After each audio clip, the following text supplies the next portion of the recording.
Akala ko talaga, ito na yung si Apple Monkey. Hindi pala siya. Iba pala yung Apple Monkey. Ang ganda-ganda ng kulay niya. Oh, lamig sa mata. Hello, magandang araw, magandang buhay sa lahat. Samahan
Kaya sana mabuhay ko ito kasi ang ganda pala nitong puno na ito pagka lumaki. So ayan, tapos na. Medyo tong isang puno medyo siya, nakabaluktot. Kaya ang gagawin ko na lang dito, lalagyan ko ng tukod ulit para medyo naman siya tumuwid. Ayan, nagputol-putol lang muna ako ng kahoy na pwedeng ipantukod sa kanila. Tapos binalat-balatan ko din. Kasi pag natuyo yung balat, na, ba tawag doon, yung may mga lumalabas na mugmug ng balat. Kaya inaalis ko yung balat. Yan, tinalian ko para medyo medyo tumuwid yung kanyang katawan. So, ang gusto daw nitong mga puno na to, itong halaman na to, doon siyempre sa maliliwanag na lugar, doon sa medyo naaarawan, kahit na yung shady area. Tapos yan, ang lalapad ng dahon niya o yung shape niya ay paddle shape. Tapos ang ganda rin ng kulay ng dahon niya, yellow-green. Itong si autograph tree, isa din siyang ficus. Tapos pwede rin siyang i-propagate from stem cuttings. Clusia rosea originates from Central America, natively in the southern United States. Ang gusto daw ng mga halaman na to ay yung mga warm humidity. May konting rin yung sikat, liwanag ng araw, tapos yung nasa shady area din sila. Pwede rin naman yung basta siya, morning sun. At ang ikagaganda naman itong ating autograph tree ay depende na din sa kanyang yung sa soil niya, sa light requirement, sa temperature. Tsaka ang isa sa napakaganda nitong dahon ng autograph tree, pwede tayo mag-carve, magsulat ba yung gumawa ng design, gumawa ng initial o anong gusto nating iguhit. Dahil kasi yung dahon niya ay napakakapal, tsaka yung texture niya yun matigas. Matigas tsaka ang kapal. Kaya para tayo ay maniwala, sinubukan kong magsulat, maguhit. Ayan ganyan po siya may pwedeng sulatan yung dahon niya. Kaya ayun, ginawa ko din para sabi nga, to see is to believe, para tayo ay maniwala.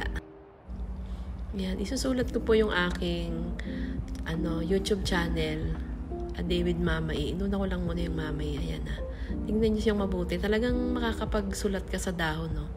Gumamit lang ako ng yung parang wire siya na matulis. Matulis yung dulo. Ayan, parang walang man, talagang parang siyang yung kapal-kapal ng dahon niya, ganda. And inayos-ayos ko lang, medyo kinainanuhan ko.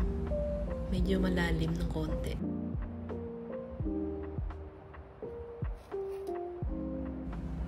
At sabi nga, habang buhay itong dahon na to, habang nandyan yung halaman, habang buhay ang halaman at habang nandyan ang dahon, nandyan pa rin yung ating isinulat na yan. Ayan.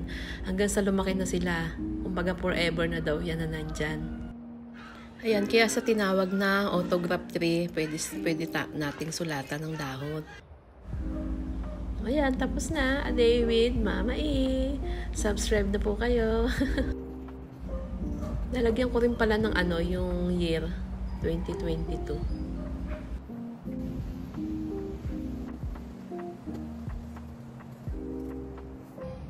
Ayan na, tapos na.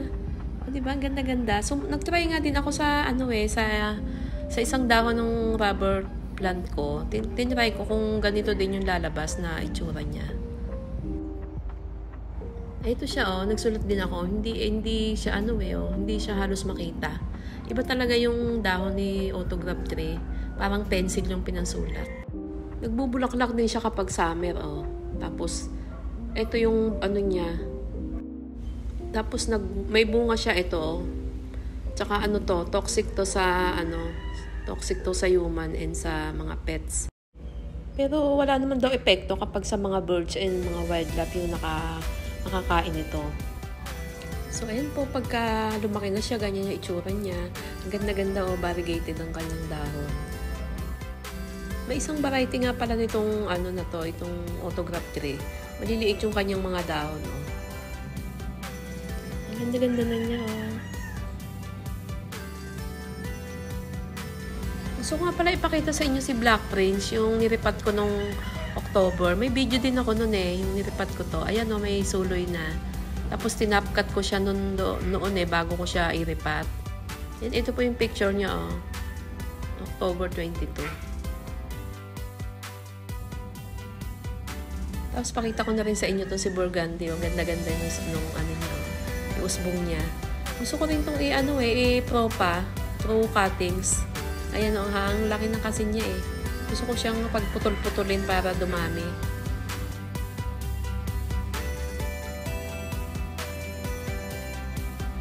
Ito naman si Siberiana. Ang ganda-ganda ng kulay niya. Si Compacta. Tapos yung isa si Apple Emerald. Kasi Green Emerald. Meron akong dito si Green Emerald. Meron ako din na tinapkat. May dalawa na siya ngayon na may dalawa na siyang suloy.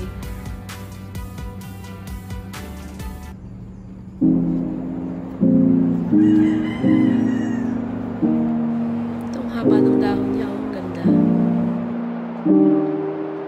Ito po si Green Emerald, Ayan, tinapkat ko siya dyan. Tapos ayun, naglabas siya ng dalawang sanga.